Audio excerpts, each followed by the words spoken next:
So we're going to take a new approach with our intro topics going forward, or at least for a little bit. We're going to see how it works. We're going to split it up, and we're going to do what we're going to call Fringey Minis halfway through the week. And then once we get to Friday, you're going to get the main episode. You're just going to dive right into it. So we're going to try this out. Let us know what you think, if you like it, if you don't, and we'll see how it goes.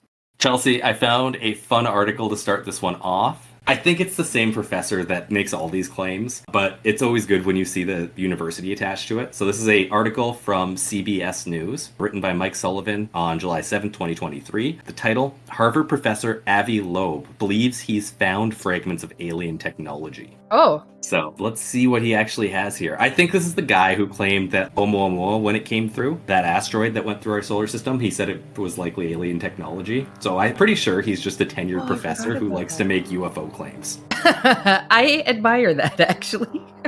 All you gotta do is get tenured and you can do whatever you want. So let's go. Harvard professor Avi Loeb believes he may have found fragments of alien technology from a meteor that landed in the water of Papua New Guinea in 2014. Loeb and his team just brought the materials back to Harvard for analysis. The U.S. Space Command confirmed with almost near certainty, 99.999%, that the material came from another solar system. The government gave Loeb a 10-kilometer radius of where it may have landed. Quote, that is where the fireball took place, and the government detected it from the Department of Defense. It's a very big area, the size of Boston, so we wanted to pin it down. End quote, said Loeb. I shouldn't say end quote when it just goes on. Continue quotes. We figure the distance of the fireball based off the time delay between the arrival of blast wave, the boom of explosion, and the light that arrived quickly. I hate what the only reason they break up is to say, said this guy. Why do they do that? Quote continues. Quote continues. No, the quote is not. Oh, no. Their calculations allowed them to chart the potential path of the meteor. Those calculations happened to carve a path right through the same projected 10-kilometer range that came from the U.S. government. Loeb and his crew took a boat called the Silver Star out to the area, and the ship took numerous passes along and around the meteor's projected path. The researchers combed the ocean floor by attaching a sled full of magnets to their boat. Quote, we found 10 spherules. These are almost perfect spheres or metallic marbles. When you look at them through a microscope, they look very distinct from the background, explained Loeb. Quote, damn it, I'm just going to skip that part. They have colors of gold, blue, brown, and some of them resemble a miniature of the Earth, end quote. The analysis of the composition showed that the spherules are made of 84% iron, 8% silicon, 4% magnesium, and 2% titanium, plus trace elements. They are sub-millimeter in size, and the crew found 50 of them in total. Quote, it has material strength that is tougher than all space rocks that were seen before and cataloged by NASA. It does end quote there, but I'm just going to push through. We calculated its speed outside of the solar system. It was 60 kilometers per second, faster than 95% of all stars in the vicinity of the sun.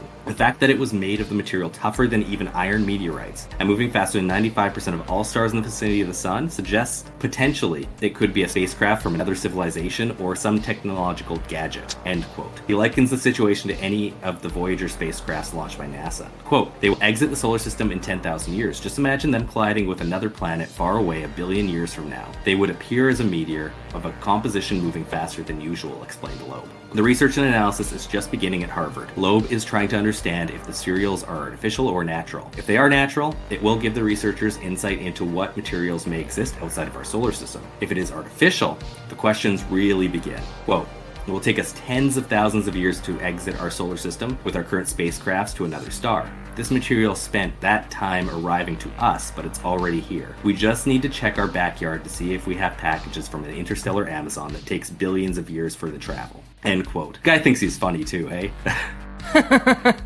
Well, he is tenured, and he loves UFOs. He can do whatever he wants. Yeah. He still has more debris to research and hours of unwatched footage from the cameras attached to their sled. He believes that there is a chance the spherules could be small breadcrumbs to a bigger find. Quote, they also help us pinpoint any big piece of meteor we could find in a future expedition. We hope to find a big piece of the object that survived the impact because then we can tell if it's a rock or technological gadget. That's the end of the article. Chelsea, what do you think? I think it has potential.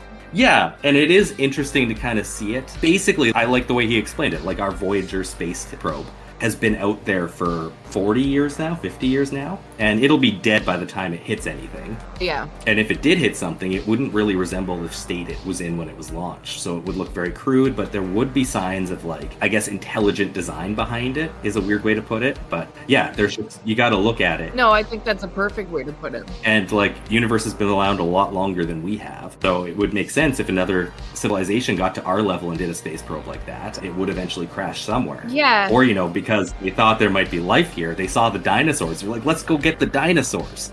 And they launched it. Boy, are they going to be disappointed. Unless it landed in like an alligator pond. Or near the chickens. Because I believe that's actually where chickens originate, is in that area too. Maybe a little further in, but chickens are like jungle fowl.